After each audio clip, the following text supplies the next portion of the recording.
Welcome to the Undrafted Uncensored cast of Pod. Hosted by Nick Archuleta. Mosted by Collin Zanker. And last but certainly is least, Joseph Goodwin. Yep. Timing. Welcome in everyone to the Undrafted Uncensored, where all I'm going to say is, may the 4th be with you. Like And for the with whole you. show? That's it. Show's over. See you, everybody. That was fun. Cool. I'm going to go finish watching Star Wars then. Y'all. Oh, and also with you, yes. Yes. Being raised Catholic and being a Star Wars fan are two things that probably shouldn't really happen, but It makes me That's giggle. You can use entertaining. the same responses. yes. I did have to go see episode 1 today, the 25th anniversary of The Phantom Menace. Nice. Yeah, I saw it yesterday. It still holds up, I think. The Still a new pretty one's good movie. weird because they add in a bunch Spoiler of alert. that are like unnecessary, like George Lucas-y little, like here's a scene that wasn't in the original. Look at the CGI that looks good, but somehow worse because it's different.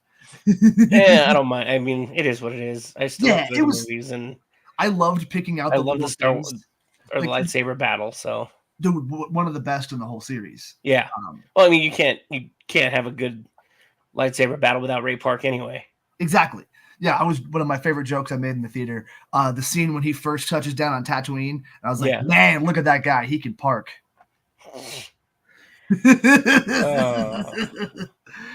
But yeah, watching the Viceroys blink for no reason, that was hilarious. Yeah, Pure comedy. I still get caught up in that too. I'm like, their eyelids don't go; they're behind their eye. What are we doing?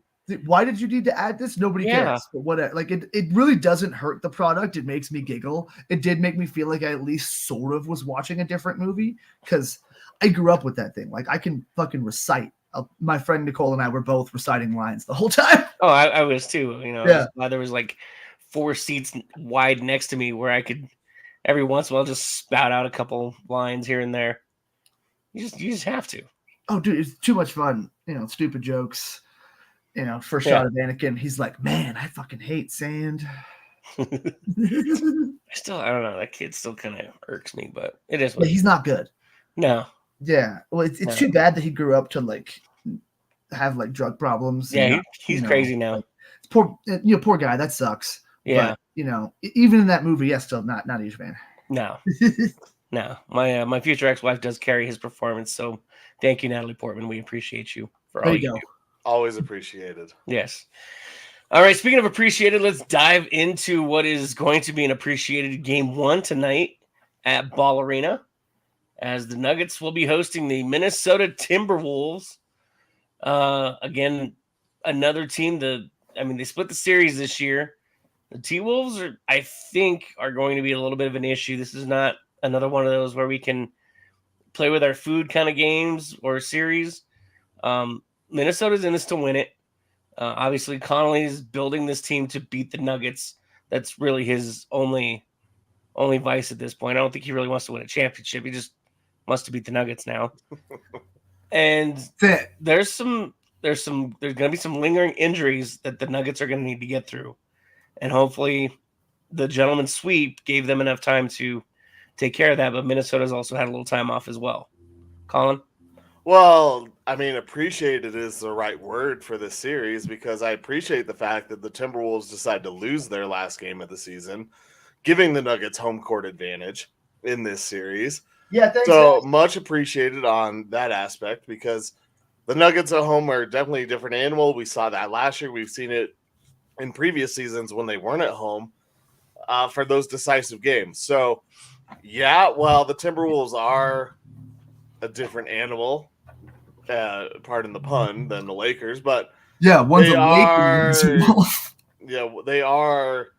they're still susceptible to the Nuggets. Like this is the Nuggets versus Lakers, where the Nuggets were the little kids for all those years. The Timberwolves are trying to beat the big bad Nuggets now, much like the Nuggets were trying to beat the big bad Lakers. And this team was built to try and do that much like the Nuggets were built to be more physical than the Lakers when they had Dante Jones on their team, Kenyon Martin. You had some rough and tumble guys, and yes, they earned that moniker of the Thuggets for a reason. But at the same time, you mentioned some of the injuries. KCP rolled his ankle. He had 5 days. He also played in the second half of that game. That was probably due to adrenaline too and being in the game. But 5 days off on an ankle when you have that type of medical staff, I think is fine. You're worried about Murray possibly tweaking that hamstring or calf, or it was more of a calf, not a hamstring, that he was grabbing at during the Lakers series. But you have these pros working on you for those days. I think that they should be fine. You hope that they don't tweak anything, because that's what will send the series towards Minnesota's direction.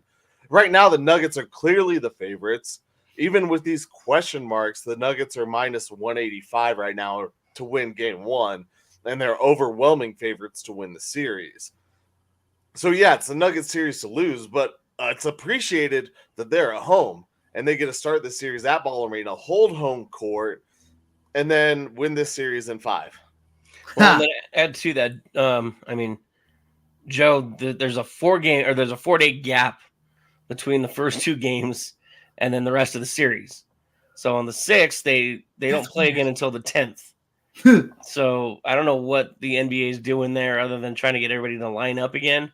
But the Nuggets, with what they have right now, injury-wise, is that 4 days going to help them or hurt them? I mean, it always helps. I mean, that's the whole point. But yeah, no, they got to make everything's line up right, because Cleveland and Orlando's going 7 games all of a sudden, and so they got to make everything kind of match up. So that kind of makes sense. Get a little extra time off, and that's a good thing. That's a symptom of being good and being done with your stuff earlier. But no, in terms of this series, man, it's going to be tough. Like this. Honestly, I'm thinking this is going to be the toughest series that they're going to face. Potentially the whole fucking playoffs. Like, this Timberwolves defense is no joke. They will beat the fuck out of you, and they will make it difficult to do everything. And with the Nuggets being a little bit injured and a little bit scoring weak on the bench, their bench is good at defense, but man, it's going to be tough to put points up against these guys to an extent. I mean, it's still going to put up a decent amount of points because it's Nikola Jokic and it's Jamal Murray and it's everybody. But anything goes wrong, and it could be really tough. Like, I think it's going to be very tough regardless. I think this team is they have too many good perimeter defenders. They have 2 bigs they can throw at Jokic to fuck with them. So it's really going to be on Porter, Murray, KCP. They have to be making shots. And for those games that they're not, the Nuggets might end up taking some L's. And I feel like this series could go longer than 5. It could go 6 or 7, and that kind of concerns me. But I feel like I like the Nuggets matchup against every other team in the playoffs right now better than I like it against the Timberwolves. Timberwolves are going to be worrisome. And, on their side, it's basically Anthony Edwards or bust. If you can contain Anthony Edwards, then Cat can put up points, but he's not super consistent at that. And he's going to be tired from defending Jokic and Gordon the whole time in the paint. So it's I don't know, man. It's going to be really tough. This is the matchup that I expected to happen later in the playoffs, but because everybody was so close, like, we get it now. And I'm super stoked. I can't wait. It's the one I've been looking forward to the most out of the whole West, I think. So speaking of Anthony Edwards, the 2 wins that the Timberwolves have, he had 25 and 24 points. So he's averaging in the 4-game series just a hair under 26 points per game. Joker just almost at 26 and a half. Joker on the 2 victories for the Nuggets was the obviously high scorer. He scored 41 and 35. Nuggets won on April 10th, 116-107. The T-Wolves won March 29th, 111-98. That was without Jamal Murray. Denver won March 19th, 115-112.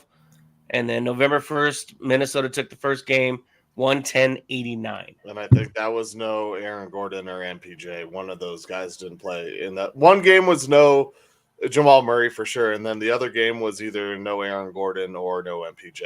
Yep. I definitely am for sure totally no, yeah, 100%. For you. And that's what I talked about. Like, yeah, the injury could sway an injury could sway this thing either way. Much like Joe, you talked about last year when home dude broke his hand punching a wall. I think the Timberwolves are trying to put on a show in the first round against Phoenix and be like, hey, we're tougher than everyone else. We're going to body you. We're going to beat you up. And I think that takes a toll on them, even though they've had one more day rest than the Nuggets did. I still think that playing that type of physical game leading into this is going to be tougher on them than it is for the Nuggets to adjust to it. That's because true. the Nuggets, I mean, they just had to deal with Anthony Davis, who, say what you will about some of his things, some of his game, but he doesn't let you get in the paint easily. Like, he is kind of soft in some aspects, but him and LeBron are not soft players, and they come at you. So it's not like the Nuggets aren't tested in this. And I think that the Minnesota really exerted themselves more than the Nuggets had to, even though the Nuggets had to come back and barely let it all in their first series. I think that was just kind of them like, all right, ho-hum, we're going to play with our food and we're still going to win this series. Like, it doesn't matter. I feel like Minnesota exerted themselves more. Well, and it's entirely possible too. Like I said, you know, my That's their style, yeah. Absolutely. Connolly has tried to design this team to just solely beat Denver. They split the series this season. The March game was the one that was without Jamal because he came back in April. So I mean, and it's not like the Nuggets don't know how to win without Jamal, but it's obviously a much tougher task than the Nuggets are willing to play in the playoffs too. Yeah, I mean, you can't. You have to have your five-headed monster at this point. And if Michael Porter Jr. can continue what he did in that first series, this is going to be a very scary team as they move their way through the Western Conference and into the NBA Finals. Yeah, then we're going to be fine if that happens. Well, and so I was working the Dan Jacobs show before this, and he had a nickname for Jamal Murray. He called him Mr. 459 because at 4:59 he shows up and deposits all of his slips, and it's payday after that. You know, the end of the day he shows up. So I love that because it's perfect for tonight because the game starts at 5:00. So if Jamal Murray shows up at 4:59, we're good to go. Oh yeah. Let's send it all. But it's very true. The Nuggets need Jamal Murray for more than a fourth quarter or a half in this series. He made those two clutch shots, but at the same time, he wasn't as big of a factor in those games until later on. And he played a role. He got a double-double in game 1, I believe. Yeah. That was his double-double with rebounds, but he just wasn't the factor that I think he needed to be or could be in a series. It wasn't playoff Murray. It was fourth quarter playoff Murray, but you need all 4 quarters of that. Yeah. To win this series. And that's kind of, like I said, that's kind of how I feel the Nuggets were going around the first series is they just, okay, whatever, we'll beat you at the end. It's fine. Yeah. Which does give me a little pause for concern because they didn't have that focus, but I think they knew what was coming up next. Well, and I was actually thinking about that yesterday when I was just kind of thinking about the show today. And the Nuggets were playing basically like they'd been there before because they obviously have. They've been in the playoffs several years in a row now. They know what it takes to be a good team out there. And as almost, I don't want to say Cavaliers they were being in that first series. That's Cleveland. You could tell. You could kind of tell that they knew what it took. They knew how to run those lines, and they did what they needed to do. And the one game was just kind of a one-off. And again, you know, a gentleman's sweep is still a sweep for us in our heads because they beat the Lakers. I think they're letting their experience kind of run the team right now. Like, we've been here, we've done this. You know, last year they had to put all the chips on the table. They had to force their way through the Western Conference because nobody believed in them. You know, it was Denver or nobody. So they knew they had all the 7-2-0 and the 3-0-3 behind them. Whereas now, bettors are starting to get behind them. People are starting to realize the Joker actually is a good player, and that there are some talented players on this team that aren't named Jokic. Yeah, that's true, man. There's a lot of good people on this team, man. It's we just need those younger guys to step up that much sooner this year, and everything's going to work out great if we can just start getting a little bit more points out of bless you, from Christian Braun and Peyton Watson. Because those are the guys, like, their defense is obviously unquestioned. And Christian Braun is more of an energy in general guy, so he gives you a decent bit of everything. But man, if we can just get some points or get Reggie to start draining some threes, like that's a game win right there. I feel like if you get a game of those guys doing that, and every game that those guys are putting up numbers for you, especially against a defensive-oriented team like Minnesota, that's going to be the ones that you come out with. And so, yeah, I agree with you, but I also hope that everyone can kind of get healthy. I almost want to just, like, there's no way Jamal's going to sit, though. Like, I almost want to sit him for game one or some shit. Well, and I tweeted, but there's no way. And he's going to play through it, and that's going to also inspire the team. So as long as everything, goes relatively smoothly, I think it's going to be a long series regardless, though. It's going to be rough. And I don't think whoever wins between Dallas and Oklahoma City will be as tough. I don't think that whoever comes out of the East will be nearly as tough as these guys. Timberwolves, man, they're the real deal. They've done their they almost paid their dues to an extent, but they still need to lose a few more times to the Nuggets. I mean, I get what you're saying, but after the long rest and then another extended long rest, Murray definitely isn't sitting unless it's something really bad, and then it's time to worry. Nuggets Nation needs to worry about that if it does become something. But there's really no point in that. And you mentioned those other teams.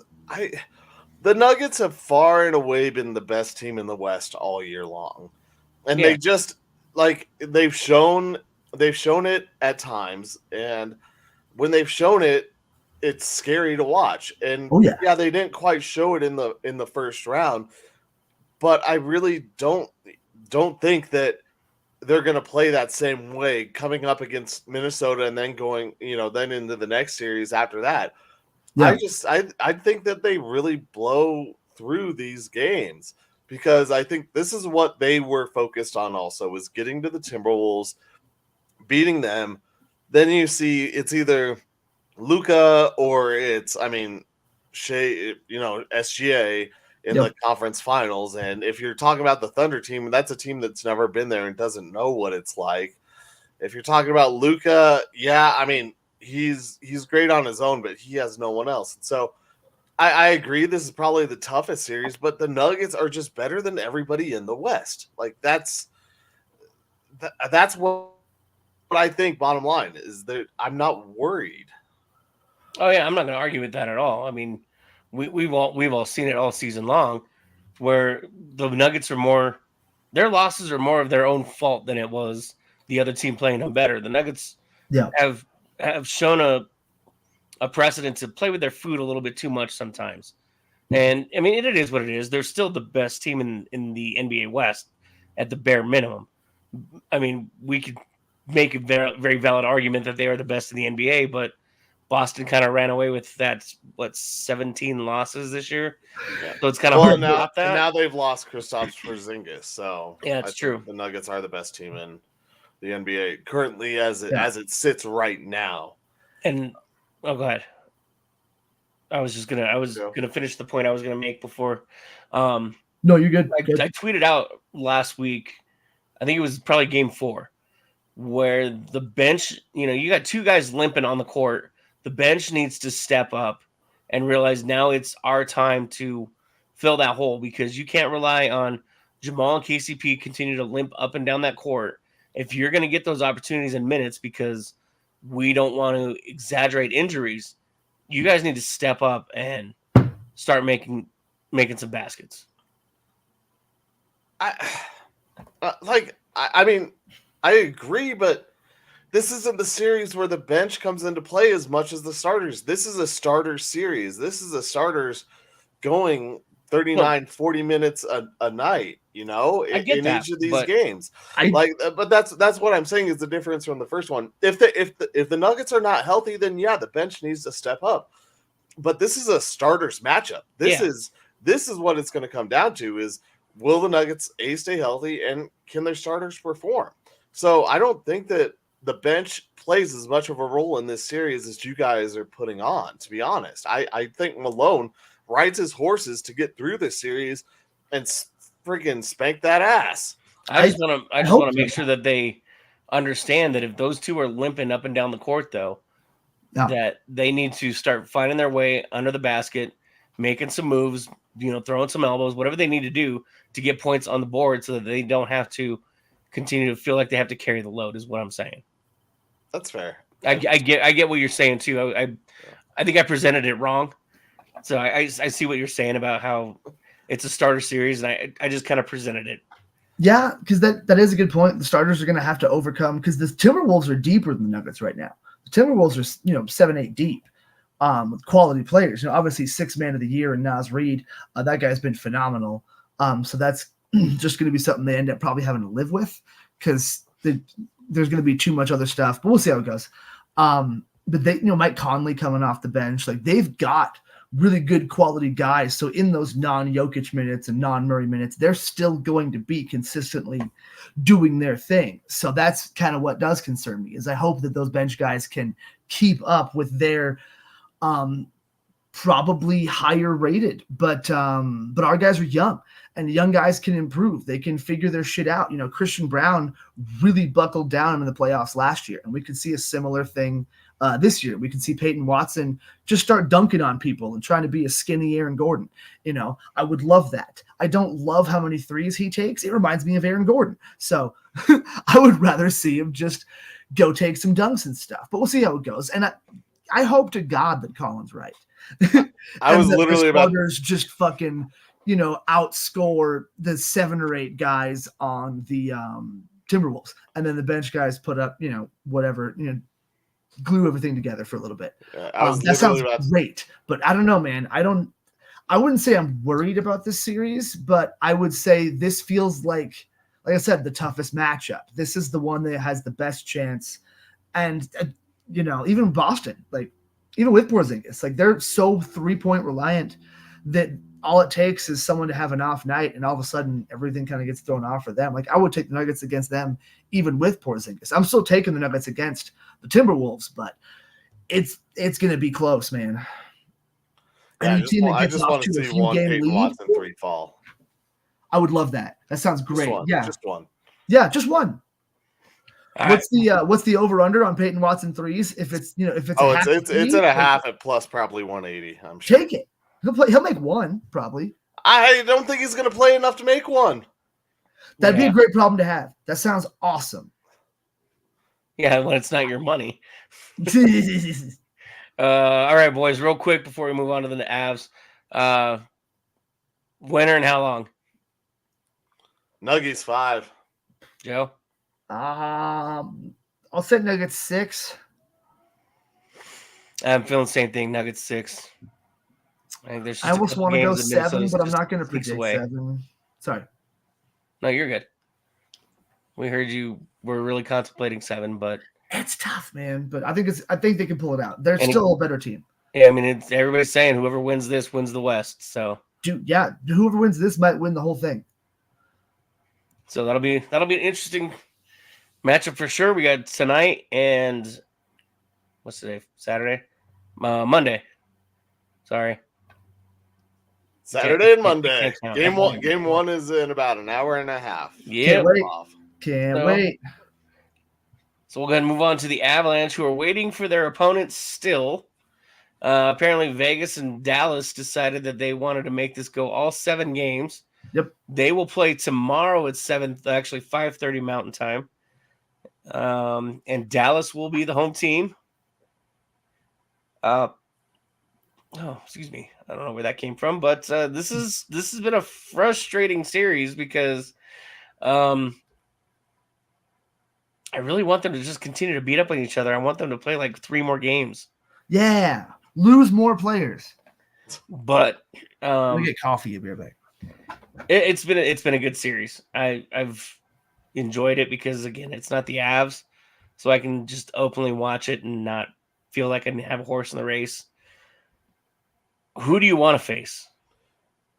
Well, I mean, the Knights and Stars is becoming one of the better rivalries in the NHL. Yeah. Last year, I was down in Texas watching the Rangers game, and that's when it was the Knights and the Stars playing, and I went to Texas Live afterwards with Jen at that point. Yeah. And we were watching the end of that game going to overtime, or I think it went to second overtime too.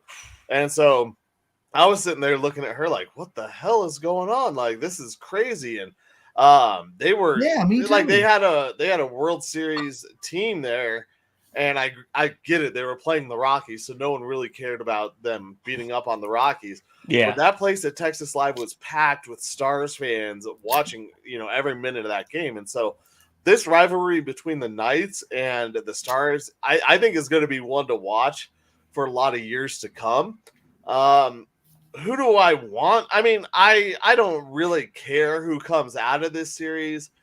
I would like to beat the Knights just Mm-hmm. because that's kind of been their bad juju, whatever, kryptonite, whatever you want to say. The Knights have kind of just had the Avs number.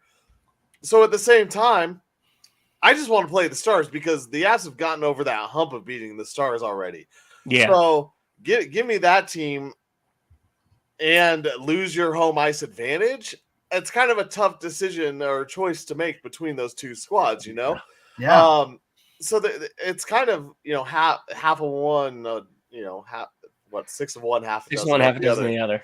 It's just tough. I don't really have a preference, but it would be more fun to beat the Knights just because they kind of been a thorn in the side. Yeah, and I mean they did the same thing again this year that they've done the last few years. They've pulled guys off LTIR just in time for the playoffs. Mark Stone. Yep. Have you seen that? Sorry, have you seen that sweater? No. It has Stone's number, and on the nameplate it says LTIR. No. Yeah, it's so great. It's so Beautiful. great. I gotta see if I can find it real quick, and I'll share that's it. funny. I mean, again, it is what it is. Teams do it. They find ways to bend the rules. It's just frustrating that this is a whole different Golden Knights team with Stone out there. But what's nice is that, Sammy G came back, and man, Sammy G was just a pest. He was just getting in everybody's kitchen for a little bit there and just pissing people off and making other guys fight each other when he's the one causing the chaos. Good. Here it is. This is Mark Stone's wife posing with Home Dude. That's great. Beautiful. I love it. That dude's my hero if I ever meet him. This is so phenomenal. It's the that one and the Suck Me Off. Yeah, that was a good one too. 2 phenomenal sweaters. Yes. But yeah. Those custom sweaters, like nobody else does that in other sports where they get a custom jersey and they make the name something funny and awesome. Like we need more of that in, like we had the basketball nickname jerseys, but that was done by the league. We need people to just fucking do that. Well, I think the problem is Fanatics restricts what they will allow you to put on there.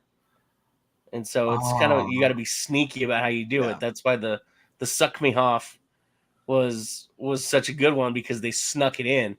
Really? So you got to go through like when you try to get a personalized plate. Yeah, you got to send this in there. Asshole on it or anything. Oh yeah, no, I didn't have any issues on NFL.com when they had the thing. It was the last day of Washington Redskins stuff. They were getting rid of all of it, and so everything was super discounted. So I was like, do I want like an Alex Smith jersey maybe to be kind of funny?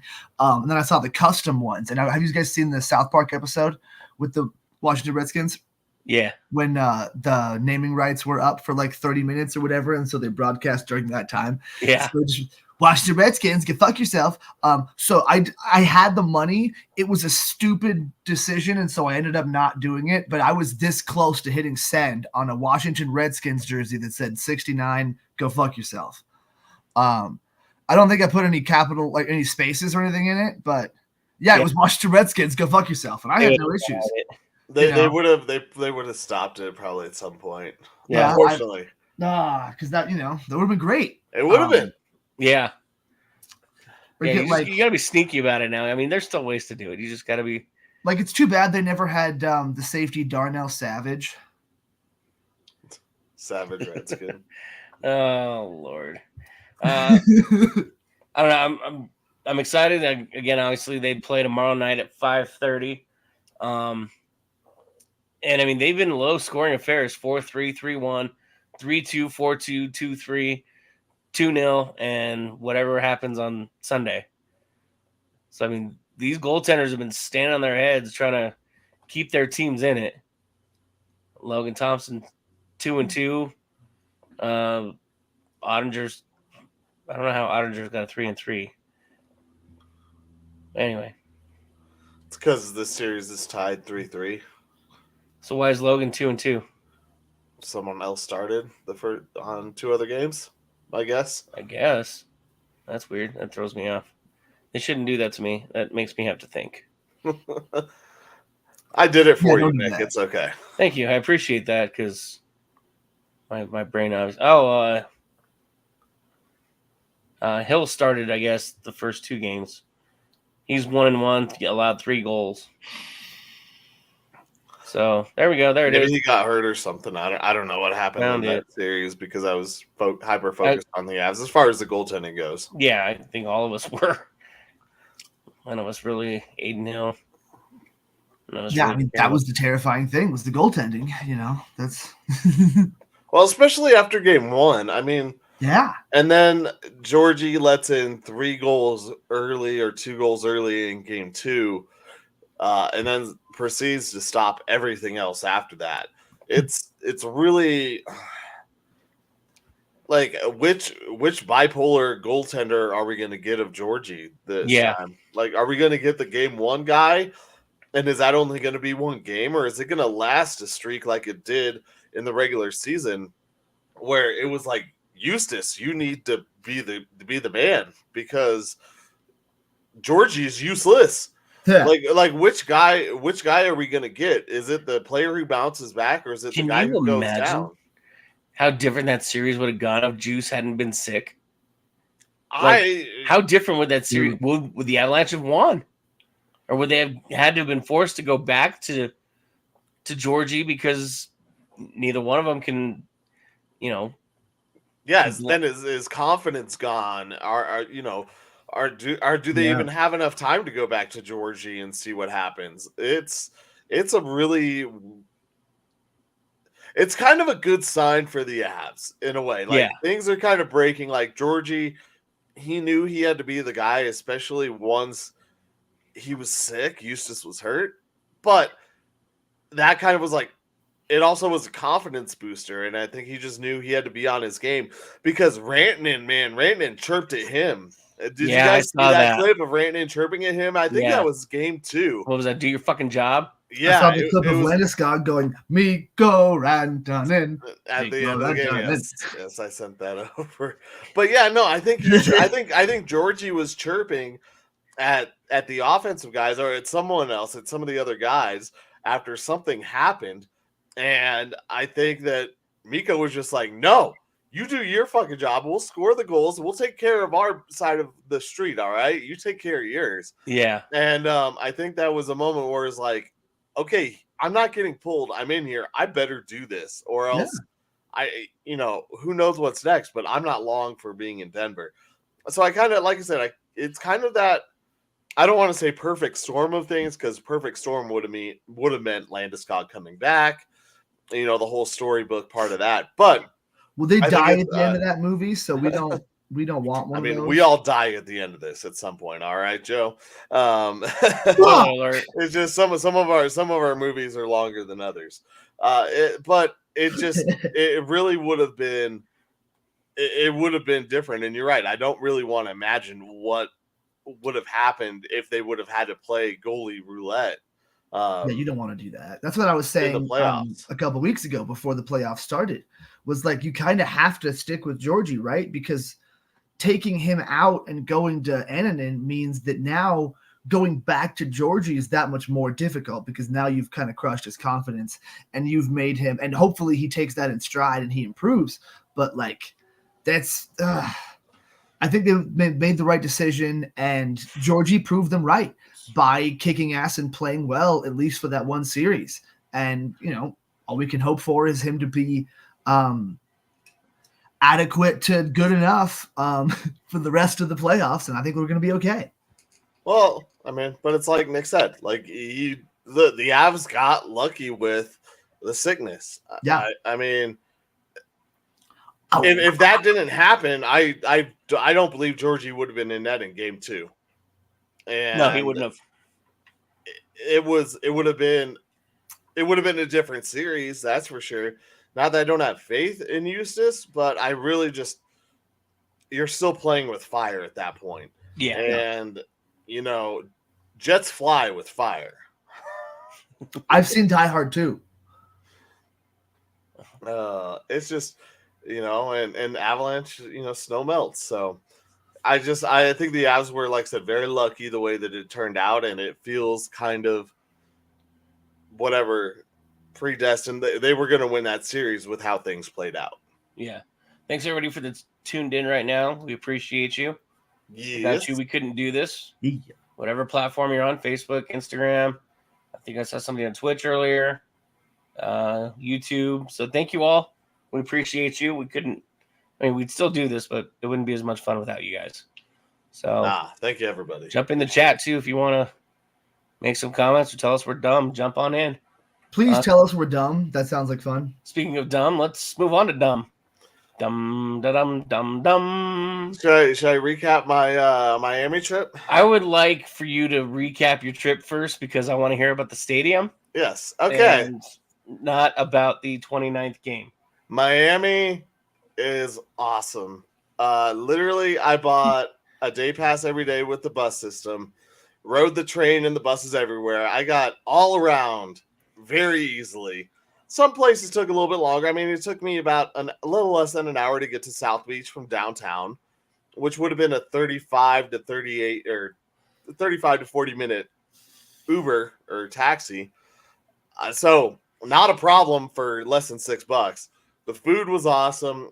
The stadium, the outside of the stadium doesn't look like much. All right. It looks like your typical like cinder block thing.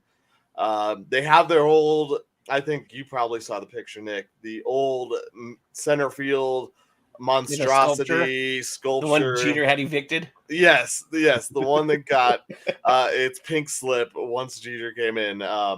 That's sitting outside, and I want to say that's probably the third baseline or left field, left field entrance area. But you walk around the park. I mean, it's nice, but there's nothing on the outside that's really cool. They do have a really cool Roberto Clemente memorial for his 3,000th hit, which is, I get it with a huge, Hispanic and Cuban culture and everything like that. Yeah, but it still feels a little out of, or Puerto Rican. Cuban. There you go. I had a lot of Cuban food while I was down there. Excuse me. I don't blame you. But it still felt a little out of place there. Like it was just, it was kind of just sitting there on its own. It's like, we have a monument to David Wells for his perfect game with the Yankees. Why? Okay. Here's a statue of Goose Gossage. We should Colorado from Colorado. We get it. Yeah. Here's Chase Headley. Chase Headley he barely won a World Series. He was post 2009. Never mind. You should. Oh my God, throw in Lidge also then. Right. So the outside, not much to look at. Inside, man, the food was phenomenal. I was kind of sad that 2 places I was told to try were closed. But that's okay. I saw plenty of food. The quesadilla station was pretty bomb. I saw that quesadilla. It looked pretty decent. Yeah, quesadilla was good for sure. The build your own or chef's table thing that they mix it up. I had 2 pretzels. One was a Cuban pretzel. One was a buffalo chicken. Buffalo chicken was meh. It was more like the leftovers in the bottom of the bag of buffalo chicken bites. That some have chicken tenders and some are just the crispy bits. Yeah. So not bad, but still good. But the Cuban one with the ham, or the pork, the ham, and the mustard and the pickles was phenomenal. It was clean inside and out. The first guy I met was actually from New Mexico. He was asking me about why I was wearing Rockies stuff because I asked to go down right behind home plate to take pictures, and he was like giving me crap about it. He's like, "Why would you wear that here?" I'm like, That's fair. Because there's no other fans here, Right? Dude, it looked empty too. Oh, it was. It was less than 9,000 people there. Oh my god. So it was easy to walk around. That's why a lot of the food stands and everything were closed, because why open them up for nobody being there? Yeah. The people of Miami are, I don't want to say they're not cordial, but they're kind of New York like in a lot of ways. I mean, a lot of New York people moved down there too. Yeah, and it's a lot of like not a hi, how you doing? It's like, what do you want? Okay, go, like type of thing. Cool, I like it. And it not necessarily bad, but just a little bit different in some aspects. Like I wasn't quite sure what I wanted, but the food, man, the shrimp tacos I had at Havana Harry's were some of the best shrimp tacos I've ever had. I had a Cuban tamale, and the one thing that I gotta say, let's see if I can do this right, is that there are a lot of beautiful people down there. Oh man, there are beautiful people, men and women. But there are also a lot of people who shouldn't be wearing what they're wearing too. And that includes the Colorado Rockies in their Major League Baseball uniforms. As I witnessed 29 straight games of being on the losing end or losing in a game. I witnessed history twice. I saw 14 innings in one game in Arizona on opening day, and I saw game 29 of being down in a game, and they blew a 5-0 lead. I had a video that I put up. I had a video that I put up and said, "Just don't let it go to the bullpen." And I understand why they went to the bullpen, but they did, and they went to Lawrence, and he blew it in the 9th. They take the lead in the 10th, and what do? Give it up and end up losing. Oh man, I saw history twice already, and it's only my second series. Man, what is to come for the rest of the season? As I said, just awesomeness. So the Rockies just they're not a major league team right now. They really aren't. And you could point to records and say they're better than these other teams, but they're not. I don't think that you put them up against any other team in any series and say they're going to win. Like, you can give me the White Sox. You could give me they obviously already lost to the Marlins. What? Well, the Marlins are a better team anyway. I figured the Rockies would lose that series.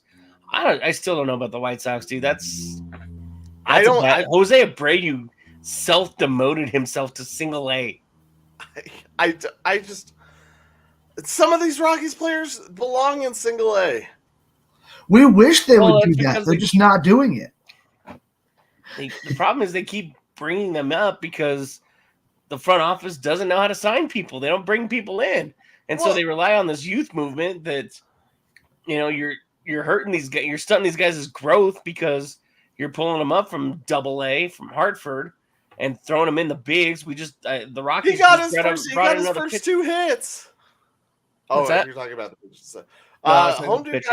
Home dude got his first hits. Oh, dude, Beck looked good. Yeah, he did. Beck looked good. Did you see his dinosaur shirt? Yeah, walking in, yes. Yeah. I thought that's when you were saying there are things that people shouldn't be wearing. I thought you were going to jump on Beck's shirt. I was like, no. No. We're not ragging on him. Hey. Big girls and guys, flaunt it all you want. Go ahead, but hey, good for you. You're showing. Go ahead. But man, sitting at that beach, there were some things I definitely had to avert my eyes from, and men and women, and there were definitely things I averted my eyes to. Men and women, he said. Dude, there are good-looking people down there. Dude, I believe it. I am perfectly comfortable in my sexuality to just sit there and be like, that guy, like, what the? That is a good look. Yeah. What the heck? No, don't get me wrong. I can definitely say when a dude's good looking. I can just tell be me like, what that guy did. Like, I don't know. Yeah. He's got some surgery or something, but yeah, it is a beautiful city, and it's crazy how packed it is. Did you have a Cuban coffee? No, I didn't. I wanted to get. I thought about getting one at the end of my meal, my last meal before I went to the beach, but I was so full. I mean, I literally ate the Cuban tamale, a al pastor taco, the Cuban or the shrimp taco, a full plate, or almost a full plate of their shredded beef thing that was bomb. This sounds great. Potatoes and rice and beans and a guava juice. I was packed. Great moose guava. The best restaurant I ate at was El Nogal, though. That was down there. I had their ceviche, which was pretty damn good. Could have used more shrimp. Actually, I really don't think there was much shrimp in it. It was basically all octopus, but phenomenal. And they had you need the little bit, like you said, you need the shrimp with it. Yeah, I do enjoy good octopus. A good octopus. I do enjoy ceviche, but there's something about the shrimp that just adds a little bit more to it. Yeah, I was like, I ordered the mix, and I honestly don't feel like I got a piece of shrimp in there, but it was so good I didn't really bitch and complain. Yeah. But there I also had a fresh papaya juice or guava juice and shrimp with a garlic sauce that had the seasoning on it. Oh, yeah, and it was like 2 blocks off the beach. Perfect. And little rustic outdoor seating. Everything is outdoor seating. I love it. Oh my gosh. Well, yeah, I mean you're in Florida. I know. It's just you don't remember these things until you get there. Yeah. Okay. And you're sitting in it. Like my phone. I screwed up on our time today. The reason we're going at 3, well, originally it was 5, was because my schedule on my phone literally showed me working until 3 o'clock because it changed with the time change. Oh wow. So it's instead of showing me getting off at 1, it showed me getting off at 3. Yeah. And I even texted our program manager. I was like, did someone change the times on the Dan Jacobs show? Like, all of this is screwed up. Yeah. Why does it say 3? Yeah, noon to 3. No, that's not right. Yeah, no, I'm gonna be 2 hours late. Yeah. Yeah, but on the plus side, the Rockies did snap their skid finally. Yes, they got. Thank you, Pittsburgh Pirates. They finally got a lead and they held a lead. Well, good for them. 30 games is where it sets. They had a player only meeting, and I want to just jump into this real quick because as much as everybody else hates the Rockies, I still enjoy talking baseball. And most people don't. Most people are Dodger fans at this point, but hell with you all. Sorry, I digress. They finally had a players only meeting, which I'm not gonna lie, that's about 2 weeks too late. You guys should have been having that meeting before this became a running race with the St. Louis Browns. So let's get this together. Let's get this team together, and let's figure out who we are and prove that we are big leaguers. Because right now, you guys are a joke, a shit show, a fucking dumpster fire. And kudos to Collin because he's able to maintain his ability to not go to Coors Field. I can't do it. I'm weak. I love baseball. I love being at the ballpark. And 9 times out of 10 this season, it's going to be more going for the opposing team anyway, except when the Red Sox come. Fuck the Red Sox. I'm a Rockies fan then. But somebody needs. Charlie's on his way out, and I feel like Charlie just doesn't care anymore. He's just coasting to the end of his contract, and he's just going to let the sun just descend. KB is, God knows what he is. We're stuck with him. Kevin Durant. Brian Mack is trying to play his way out of Denver. I don't blame him. Smart. And you have a bunch of young guys that are just happy to be big leaguers right now. They are just extremely happy to be playing baseball at the professional level. And right now they are yes, sir, no, sir, 3 bags full, sir. But 2 things. First of all, how long does that last for these guys? Because many of these guys who are new to the big leagues are also probably coming from winning traditions because they were probably on the stacked teams. They were, they were on the good teams. They didn't experience losing like this. So how long is that just joy of being there going to last? I don't think that long. But 2, I almost forgot. So I yelled at Charlie Blackmon. He was starting in right field, the game that I was at. Yeah. And the Rockies were winning, and it was about the 6th inning before he got pulled. I was like, hey, Charlie, we should try playing with the lead more often. It's pretty fun. I kind of got a little head nod like for a second and a little like kind of turn to the side. Like, I kind of want to acknowledge you, but I don't really want to. Yeah. Maybe you're the reason they had the player only meeting. Maybe, I don't know. But it was pretty funny because obviously no one was there, and I was yelling Charlie. I got a laugh. I definitely got a laugh and a look from Charlie when Nice. Doyle caught a ball in center field. I was like, "Oh, Doyle rules!" Nice. Nobody else you could hear everything that was said. But my thing to Charlie, like, hey, we should try playing with the lead more often. This is kind of fun, isn't it? It was kind of like I don't really want to shake my head or acknowledge. I gotcha. I want to be like, right hand, this is fun with the lead. Left hand, this sucks having a lead. Right? Oh, man. I'm also just giggling at your dog the whole time. He's just been like, hey. He's like, yep, give me some love. Oh, dude, I forgot to tell you, like, last week when we were recording, when you, like, had him on your lap, I loved just the momentary, like, little... he did with his head. He just like I'm gonna take a peek, and that was it. He just like put his head up. I was like, I was dying of laughter when I saw that. Put your head. It was so funny. Oh, you know what else is funny? The fact that I'm pretty sure I lost all my money last week. So, Collin, time for you to take over. That sounds hilarious. This is the victory formation. All right, boys, here we go. Best play in football. 6 red tight diamond victory on 1. Break. Okay, 3, 2, 1, let's jam. The Pick'em segment proving that Collin Zanker is the most humble man in the history of time. Least.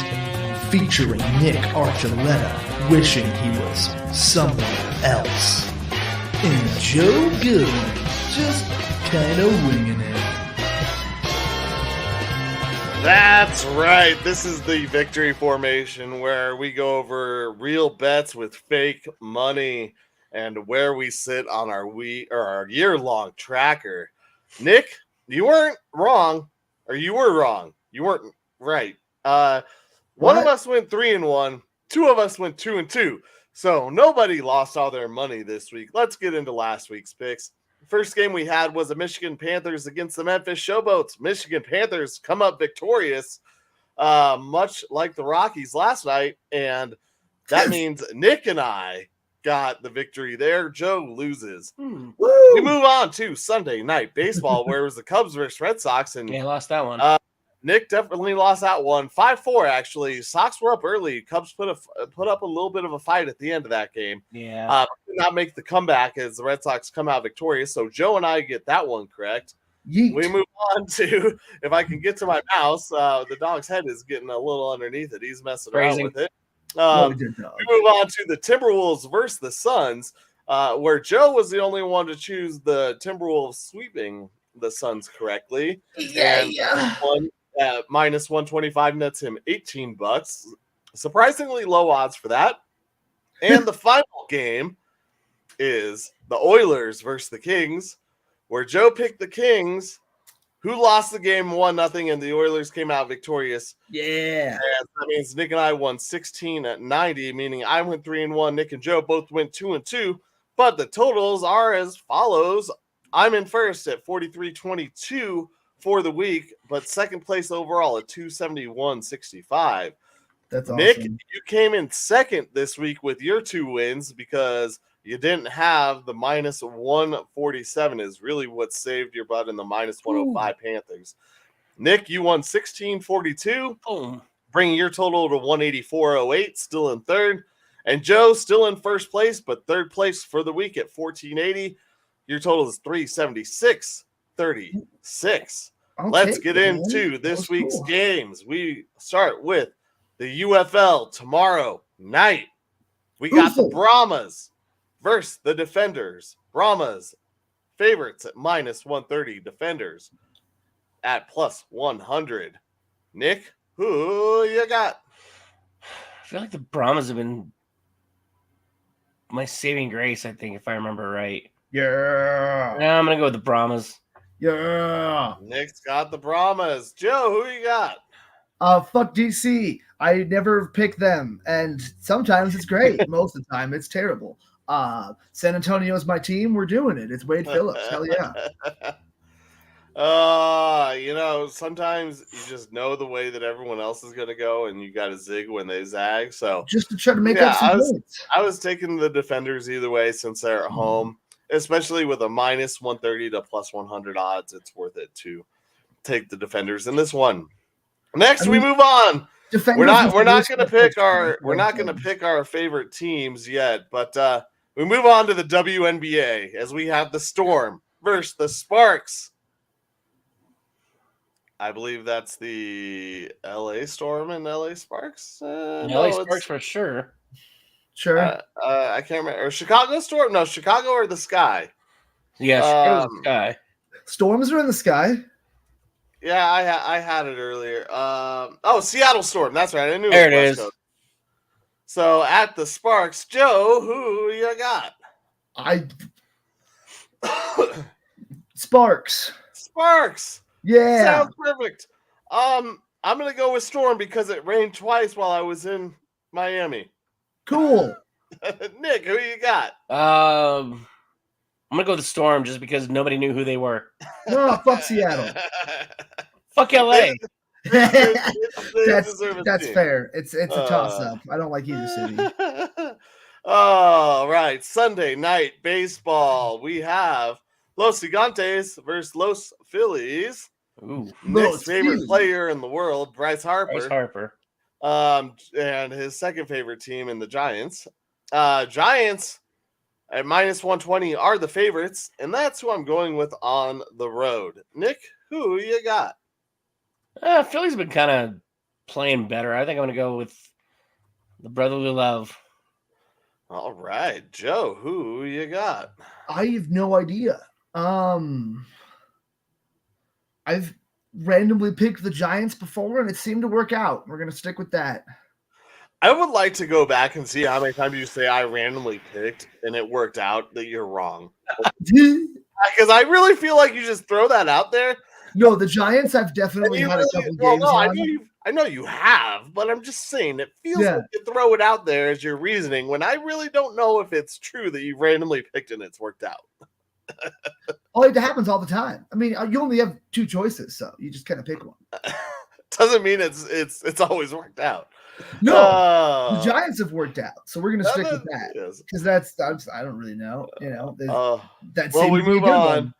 We move on to our final game and the one that has the most implications for your Colorado Avalanche. Our Colorado Avalanche. Who is going to win Game 7? I'm glad you didn't ask me this earlier because that's why I've danced around it. Who do I want? Who would I like to see? I didn't give you an exact answer because it was in the pick'em. Knights underdogs at +130. Stars at home -150. Nick, who you got? I hate my life. Go with Vegas. Is that because you want to face Vegas or you think they're going to win? I think they're going to win. Or do you want to be wrong? Joe, who you got? The away team wins most in this series. I'm going with Nick also, taking Vegas. Wow. All right. Well, I am going the opposite side. I think the Stars win this game at home, and that helps the Avs with their quest for another cup. So give me the Stars at -150 and the Dogs. Oh, let's go. It's almost second round time, guys. We got an hour until tip off the Nuggets. We'll know who the Avs are playing soon. Whoo, it's a good weekend. That's everybody's cue after we sign off here to go get your snacks, go get your beverages. I have already begun. Not a hashtag not a sponsor, but thank you, Stone Cold Steve Austin, for a very delicious beer. For Collin Zanker and Joe Goodwin, I am Nick Archuleta. Mine's called a Dallas Blonde. There we go. So maybe I should have picked the Stars. Thanks everybody for tuning in. Thank you to Michael Spillane and everybody over at e5280sports.com for continuing to host us. We're probably the biggest pain in your ass. Yeah. But we have a lot of fun doing it, and I know you enjoy listening to us as well. So thank you, everybody. Tell your moms, tell your mom's friends, tell your friends' moms. Tell your friends' moms. Yeah. And don't forget, Zach Wilson's coming to town, so watch your moms. Tell Zach Wilson's mom. Until next time, we love you guys. Take care. Bye, everybody. Go sports.